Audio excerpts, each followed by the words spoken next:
right, I'm going to talk to you today about how to set up a palette.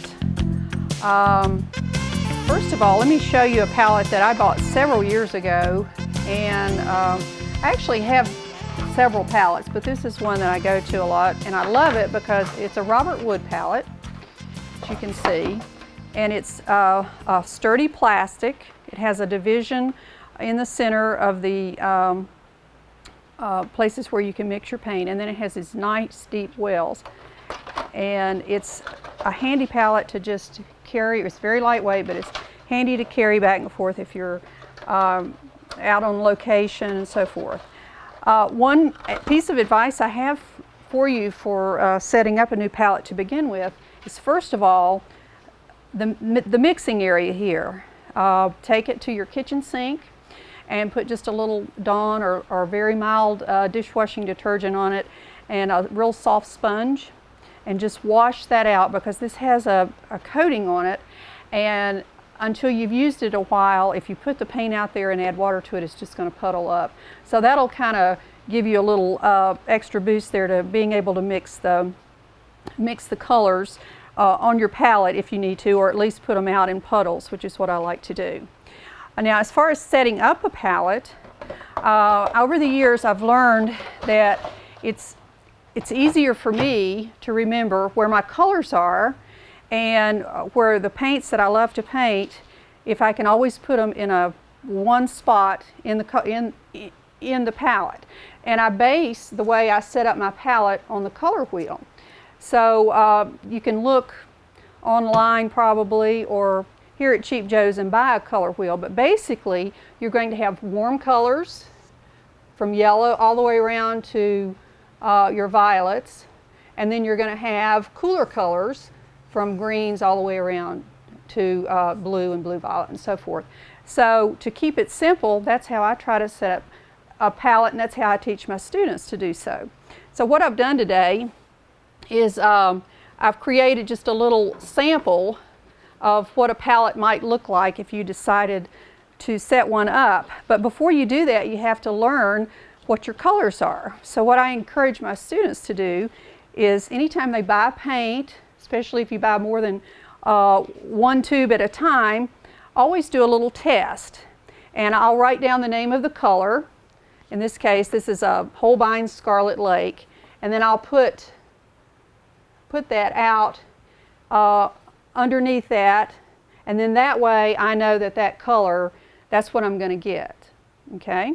Same way with the Winsor Newtons. Look at all these different reds that you have with Winsor Newton, Holbein, and Mamari. And also this particular chart is one of Cheap Joe's, and I've just, all the colors that I had in the various ranges of warm and cool, I just put a little sample out so I would know, first of all, what that color is going to give me if I put it out in my palette, but also how it compares to some of the other manufacturer's colors as well. So with that in mind, this will teach you what your color is, and you can see, if you have your color wheel, you can see if it's a warm color or a cool color. So my palette usually sits like this on my at my table, or when I'm teaching at my at school, and I try to keep it so that my yellows and oranges are in one spot, my reds and violets are in one spot, the blues in one spot, the greens. But what I do is I don't recommend that you fill every slot. Okay, so I'm just going to show you real quick how you might go about setting up your own palette. Let's start with yellow. Okay, a great yellow to have is Nermilion, and a lot of different manufacturers make it. It's a good basic yellow, and a good place to put it is right here. Okay, it makes a great, if you add blue to it, it makes a great green. If you add red to it, it makes a great orange. Another yellow that I have and love is called New Gamboge, and it is actually a warmer, and it has a little touch of warmth in it. And you can see the difference when you put it next to the Nermilion. On this side, I'm going to put a lemon yellow, and you can also see a slight difference there. Now, you can go on forever on different yellows. There's actually a raw sienna, which I will put right here, which is sort of an earthy yellow. And I like to use this in some of my grass and so forth. And I use it a lot of times for around the horizon, when you want a little warmth around the horizon. Also have a little orange. Cheap Joe has a great color called Halloween Orange. And I tell you what, it is beautiful. It is a beautiful color. So I've added that to my palette. Every once in a while, I'll skip a spot because you never know when you might want to add another color, like a quinacridone gold or yellow ochre or some other special color that you know, comes out that you haven't tried before. So I'll leave if I'm setting up a new palette, I'll leave an empty space every once in a while in between. Now coming right on down this way, another color I really love is burnt sienna. Oh, that's burnt sienna right there. There we go. It makes a beautiful copper looking color, and I use this a lot and I add it to greens. I'll add it to blues for different colors and so forth. And then a good brown to have is burnt umber.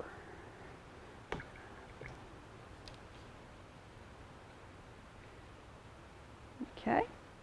Now I don't have it on this palette because like I said, this was made years ago, but another color that I recommend for my students to get is Payne's Gray, and I use that a lot, so I'll just put it out here on the palette. I use it a lot to do my little mini value studies. It also makes a great thing to mix with yellow to make a nice green, so it's always good to have that, but if you don't want to put that in your palette, that's one you can just put over on the side. Now I'm going to skip another space here because I'm going to switch to greens. In the corners of my palette, I have I try to put my permanent colors, or at least colors that I feel have a lot of staying power. So in this corner is just a good permanent green, which means that it's a staining color, and if you mix it with other colors, it will stay dark, especially if you mix it with an alizarin or even a permanent blue, and it's a beautiful jewel color. Okay, now Viridian, that's a good basic green to have that you can mix other colors with and get a variety of nice light and mid greens. We'll do some color mixing here in a minute. Okay. Coming on around, I also have a sap green, and actually sometimes the sap green, it varies from manufacturer to manufacturer, and there's light and dark sap green, so it you know, you may find you buy it one time and it's really light and spring colored, and then the next time you get it, it may be a darker version of it, but it should at least remind you of spring, and I'll put another little sample there of a different manufacturer. Okay, here I've skipped a space, and now I'm going to talk about some of the blues that I have. One of the blues that I really like, actually I'm not sure that I have this on the palette. I think I brought it with me. Turquoise. Oh, maybe not. I'll skip that one for right now. I don't think I have that one with me. But another beautiful blue is kind of a manganese blue. Manganese blue is it's similar to cerulean, and also leans a little bit toward the turquoise color, and it's a great blue to have to mix to get also with yellows and so forth, to get a nice floral or foliage kind of color. Another color I like is Antwerp, and it's a colder blue as well, and I use it sometimes in skies and the water and so forth. Cobalt, That's one of the great primary colors that, that watercolorists like to use when they're glazing, because it doesn't really lean to the cool or the warm side. It's sort of just a good basic solid transparent blue. In this corner is permanent blue, and once again it's one of those that has a lot of staying power, and when you mix it with other permanent colors you can really get some nice darks.